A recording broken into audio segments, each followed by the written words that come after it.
আসসালামু আলাইকুম দর্শক।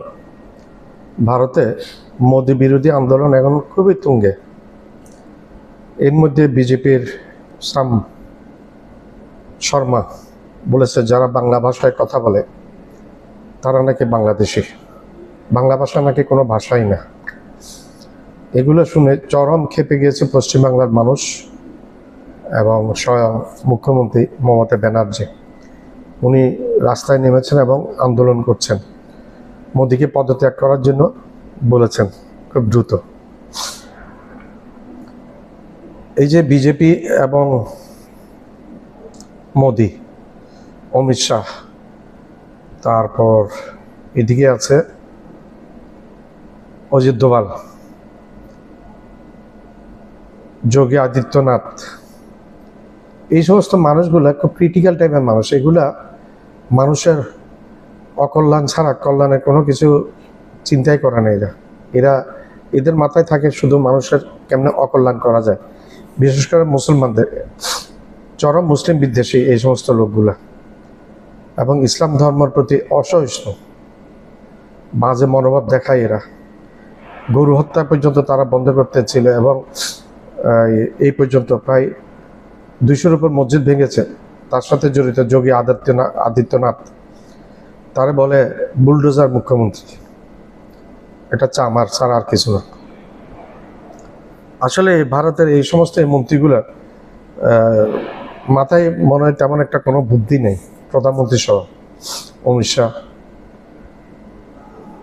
বুদ্ধি থাকলে এরা এইভাবে তাদের দেশটাকে এইভাবে বিপদে ফেলে দিত না। আজকে তাদের বাংলাদেশের সাথে সাপে নেউলে সম্পর্ক করার ফলে তাদের অর্থনীতি, কলকাতার অর্থনীতি, সারা ভারতের অর্থনীতি ভারতের ইতিহাসে সর্বনিম্ন পর্যায়ে এসেছে ডলারের বিনিময়ে। তো এখন মোদির নামে স্লোগান উঠেছে মিথ্যাবাদী মোদি, ভোট চোর মোদি। রাহুল গান্ধী এবং প্রিয়াঙ্কা গান্ধীকে গ্রেপ্তার করেছে, কিন্তু পরে ছেড়ে দিতে হয়েছে। যেটা দেখে মনে হচ্ছে যে অবস্থা দৃষ্টিতে যেটা মনে হচ্ছে সেটা মোদি আর বেশি দিন নাই, সেটা একেবারে কনফার্ম। আরও তো মাস, 2 মাস, 3 মাস টিকে কিনা আমার একটা সন্দেহ লাগে। কারণ আমরা বাংলাদেশের নাগরিক, বাংলাদেশের আন্দোলনগুলো আমরা দেখেছি, রাজনৈতিক আন্দোলনগুলো আমরা দেখেছি। এবং পশ্চিম পাকিস্তান থাকার সময় পশ্চিম পাকিস্তানের নেতারা এবং রাজনৈতিক নেতারা এবং সেনাবাহিনী বাংলাদেশের পূর্ব পাকিস্তানের প্রতি যে আচরণটা করেছে, ঠিক বিজেপি এখন সেই আচরণ করছে। বাংলায় কেউ কথা বলতে পারবে না নাকি? এখন মমতা ব্যানার্জি পাল্টা হুঁশিয়ারি দিয়েছে, পশ্চিমবাংলায় যদি বাংলায় কেউ কথা বলতে না পারে তাহলে পশ্চিমবাংলায় কাউকে হিন্দি বলতে দেওয়া হবে না। এবং তারা অন্য চিন্তা করবে, তারা ভারত থেকে আলাদা হয়ে বাংলাদেশের সাথে জুড়ে গ্রেটার বাংলা করার চিন্তাভাবনা করছে তারা। এটা তারা করছে না, এই মমতা ব্যানার্জি পশ্চিমবাংলার বাংলা ভাষাভাষী মানুষকে মোদি এবং তার অমিত শাহ, বিজেপি, তারা ঠেলে দিচ্ছে এই পথে। যেভাবে জুলফিকার আলী ভুট্টো এবং প্রেসিডেন্ট আইয়ুব খান ইয়াহিয়া খান বাংলাদেশে পূর্ব পাকিস্তানকে ঠেলে দিয়েছিল স্বাধীনতার জন্য, বিচ্ছিন্ন হওয়ার জন্য, ঠিক একই রকম চলছে। এর মধ্যে আবার বড় খড়গটা এসেছে ডোনাল্ড ট্রাম্পের কাছ থেকে। মার্কিন প্রেসিডেন্ট সে মোদিকে চাকরের মতো ব্যবহার করে এবং যা ইচ্ছা তাই তার সাথে ব্যবহার করছে। মোদি যেরকম তার সাথে ব্যবহারে ঠিক একইভাবে করছে। ট্রাম্পকে আমরা ধন্যবাদ জানাই। ট্রাম্প বাংলাদেশকে লুফে নিয়েছে, কাছে টেনে নিয়েছে। ট্রাম্প পাকিস্তানকে কাছে টেনে নিয়েছে। ট্রাম্পের এখন খুব ঘনিষ্ঠ বন্ধু হচ্ছে পাকিস্তানের সেনাপ্রধান জেনারেল ফিল্ড মার্শাল আসিফ মুনির।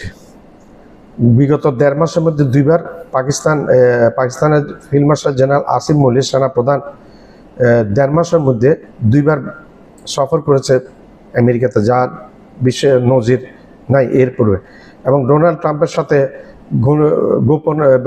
ঘনিষ্ঠভাবে বৈঠক করেছে। যে কোনো একজন সেনাপ্রধান মার্কিন প্রেসিডেন্টের সাথে বৈঠক করার নজির তেমন একটা নাই নজির। এখানে ব্যতিক্রম হয়ে গেছে। এবং ভারতের মিডিয়াও বলছে ফিল্ড মার্শাল আসিফ মুনির এখন ট্রাম্পের নয়নের মণি, চোখের মণি হয়ে গেছে। ফিল্ড মার্শাল আসিম মুনির ওইখান থেকে দুইটা হুঁশিয়ারি দিয়েছে। প্রথমে বলেছে সিন্ধু নদীতে ভারত বাঁধ বাঁধক, সিন্ধু নদী কারো পৈতৃক সম্পত্তি না, কোনো দেশের নিজস্ব সম্পত্তি না, হুঁশিয়ারি দিয়েছে। ভারত যদি বাঁধ বানায়, বাঁধ যেদিন শেষ হবে সেই দিন 10টা মিসাইল ব্যবহার করে ধ্বংস করে দিবে। কারণ বলছে কোনো একটা নদী কোনো একটা দেশের নিজস্ব কোনো সম্পত্তি না। আর বলছে যদি ভারত পাকিস্তানের অস্তিত্বের সম্মুখীন হয়, পাকিস্তান যদি আক্রান্ত হয়, পাকিস্তান যদি মনে করছে পাকিস্তান খুব আক্রান্ত হয়ে এক পাশে চলে গেছে, তখন পাকিস্তান পুরো বিশ্বের অর্ধেকটাই ধ্বংস করে দিবে। তার মধ্যে পাকিস্তান, ভারত এবং উপমহাদেশের পুরো দেশগুলি থাকবে।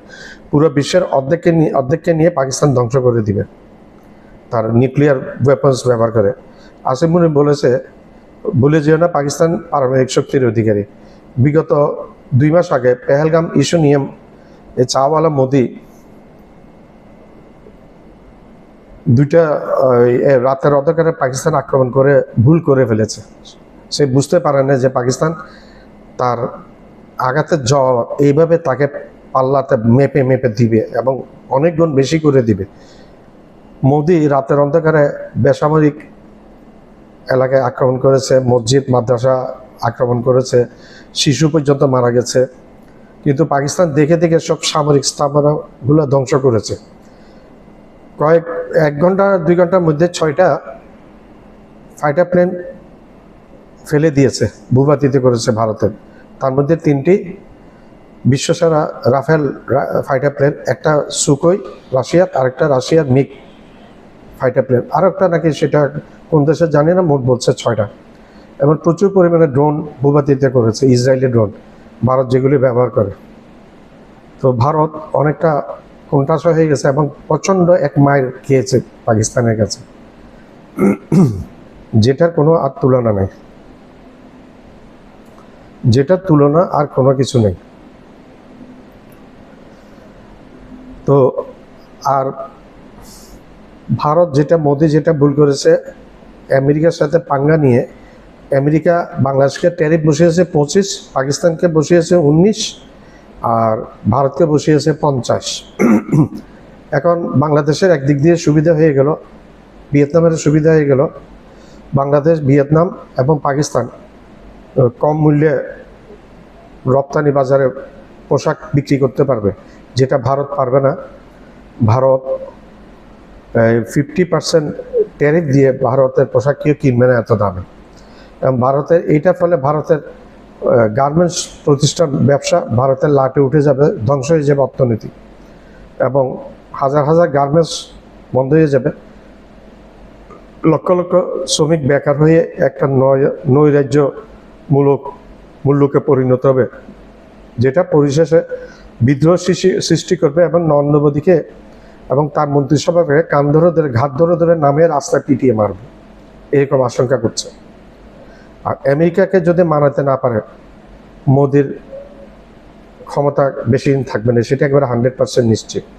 আমেরিকাকে চটাইয়ে মোদি টিকতে পারবে না, না নরেন্দ্র মোদী টিকতে পারবে না, তার বিজেপি সরকার টিকতে পারবে। আমেরিকা টিকতে দিবে না। এতদিন বাংলাদেশকে দেখিয়ে এবং চীনকে দেখিয়ে, জুজুবুরি ভয় দেখিয়ে আমেরিকার চোখে ধুলি দিয়ে দাদাগিরি ফলিয়েছে এই নরেন্দ্র মোদী। এখন নরেন্দ্র মোদীর দাদাগিরি আর চলে না। ডক্টর মোহাম্মদ ইউনূস সাহেব ক্ষমতায় এসে নরেন্দ্র মোদীর দাদাগিরি বন্ধ করে দিয়েছে বাংলাদেশের ব্যাপারে। পাকিস্তানকে তো ভারত ঠিকভাবে ভয় পায়, মুখে যতই বলুক। এতগুলো ক্ষয়ক্ষতি হওয়ার পরে ভারতের মিডিয়া বলে ভারত নাকি জিতেছে। আরে বেটা, পাকিস্তানে একটা প্লেন ফেলতে পারো, তোদের 6টা প্লেন ফেলে দিছে, তোরা কেমনে জিতলি? গোমূত্রওয়ালা, গোমূত্র খাওয়ার মানুষ, অন্ধভক্ত। আমার চ্যানেলটা লাইক করবেন, শেয়ার করবেন, সাবস্ক্রাইব করবেন, বেল আইকনটা প্রেস করবেন।